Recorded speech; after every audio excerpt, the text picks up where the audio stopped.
The basis behind CBT in general is really identifying and looking at those thoughts and beliefs that we have around the condition we're experiencing, as well as the behaviors that we've formed as a coping mechanism to what we're experiencing. And so we know in IBS, there can be this stress cycle where you originally have the symptom and then you have thoughts around the symptom. So it's, for instance, somebody has bloating and they're like, oh, not this again. I have to change what I can wear now, or, I don't feel well. I'm going to cancel my plans. And those just basic thoughts that are starting, as well as the behaviors that come after, are increasing the stress response that we're experiencing, even if we're not perceiving it as a stressor.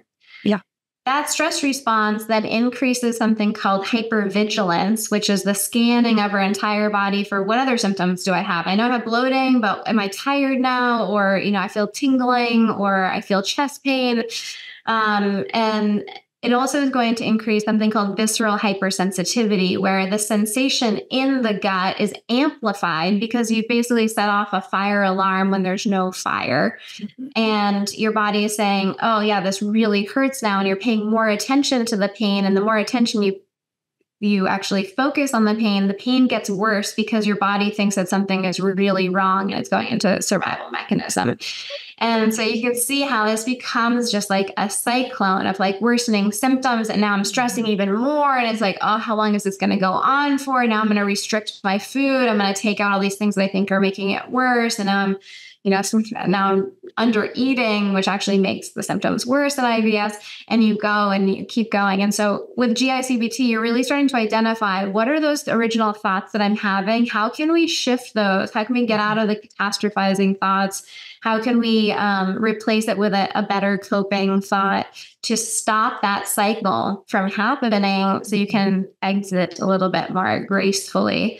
And how I describe this to people is you have neural networks in the brain that you've formed because you have symptoms, which makes total sense. Like a common response to symptoms is, oh, not this again, right? It's a very human response to it. But that neural network is starting to form a groove in the brain. And the more you do that thought or that behavior, the deeper that groove gets. And it's just like a snow track, it's just easier to go down that groove because you use it so many times. And so we have to start to fill in that groove by saying, I'm not going to do that anymore. I'm going to stop those behaviors. I'm going to choose a different thought. And then we start to form positive neural networks that are on the side of enhancing our coping response to these symptoms so that begins to be the main highway that we're using. Takes time, takes repetition, takes practice, but has really great results for people with chronic GI issues.